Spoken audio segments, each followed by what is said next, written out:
See? Dominant 7.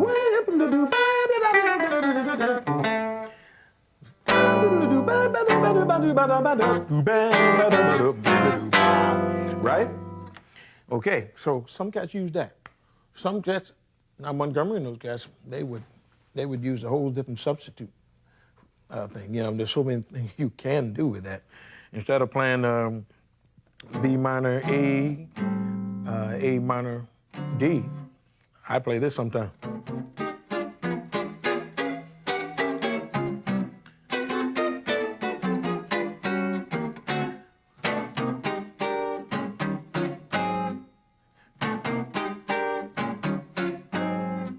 Check it out. B flat minor, E flat, A flat, A minor, B flat minor, E flat minor, A flat. Excuse me, it's B minor, C minor, F, B flat, A minor, B flat, E flat, A flat. So it sounds like this.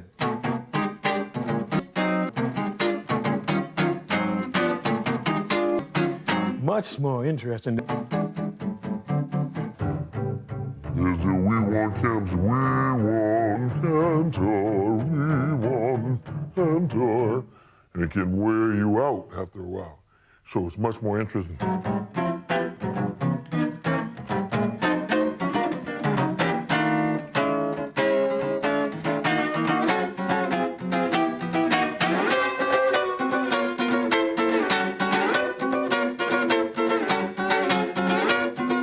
All those wonderful things you can do. You don't have to stick to the...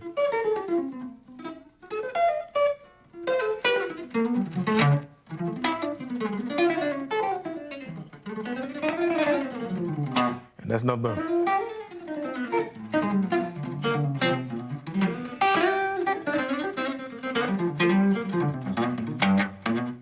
Yeah. There are so many things that you can do if you search around for different colors.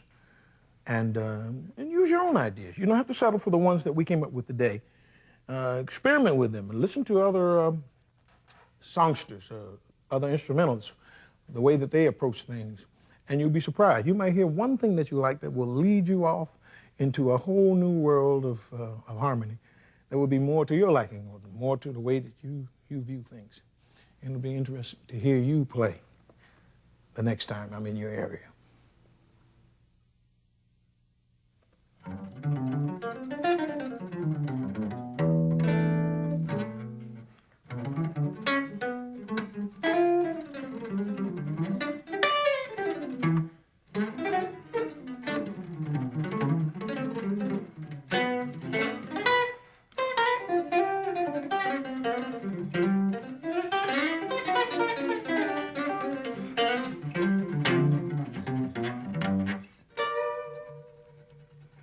I like to fiddle with the guitar. But actually, my concepts and ideas are built off of a lot of incredible players. People like, well, the top of the list for me would be the great Django Reinhardt, and then you got Charlie Christian, and I love Tal Farlow's playing because he did wide harmony things. You know, he went from point A like it was nothing. He was all over the guitar, like it was incredible stuff. So I loved his playing. He made me believe it was possible to play jazz guitar and not be boring, not to be chromatic with your playing, that you could actually wake people up by doing some wide harmonic concepts. And Joe Pass was like an American gypsy, you know. His playing was just phenomenal. He was an expert at what he did. And he was comfortable in a lot of different idioms. I heard him play with the Gerald Wilson Big Band, and those were some of my favorite recordings. And then I heard him play solo guitar, which he mastered beautifully. And he was so comfortable with jazz guitar. He seemed to be very much at home with Ella Fitzgerald and Ray Brown. And of course, we had some magnificent players. And Montgomery is probably, in America, he's one of our greatest icons. And he was certainly a great innovator. and one who inspired so many great guitar players of today. There were many others, and there are some who are alive today that are really great guitar players. And I certainly do continue to draw my energy from all of these different players. So when you're around me, if you don't want me to take it, don't play it. And I say that from a fun point of view. I enjoy all of you. I'm going to just play a few things, and I hope you can come and visit me at my house again. And we always have fun here, and you're certainly welcome.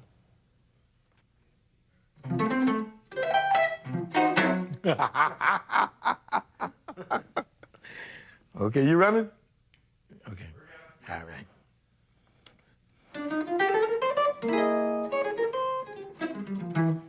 Let me try that again.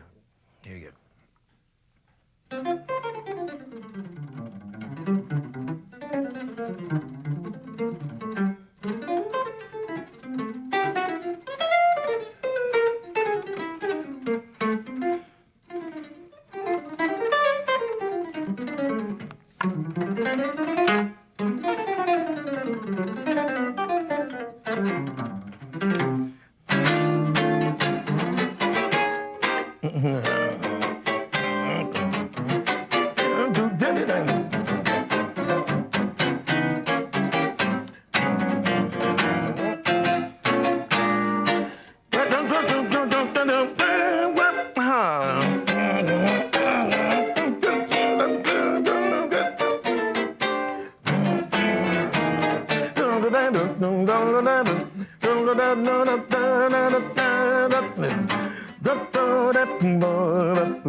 All right, y'all, I'm ready to get out of here. I'll see you next time.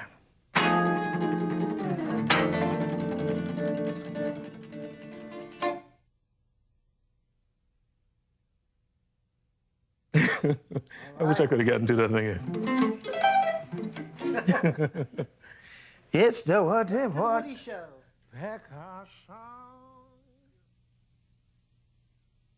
You got speed? So we're rolling. Yeah, and I'm gonna tell you, Jack McDuff would play a lot of songs in the key of D flat, and I always hated that key.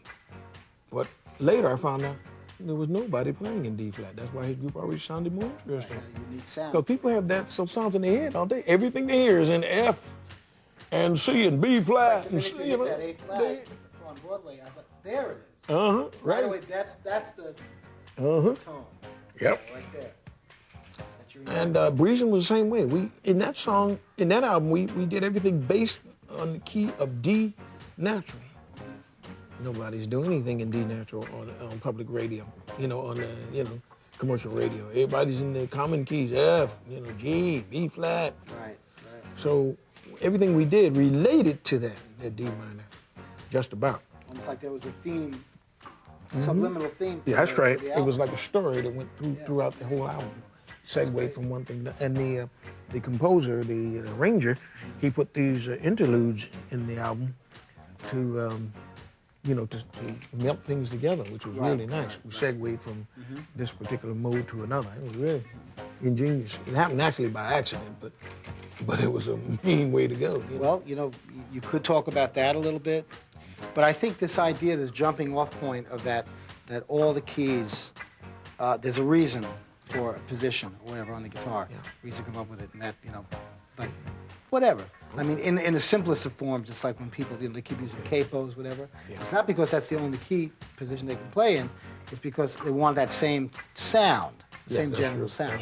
That's right. If something is a song meant to be in G, well, then if it's in G sharp, it's going to be a whole different vibe, Yeah, whole different feel, you know. So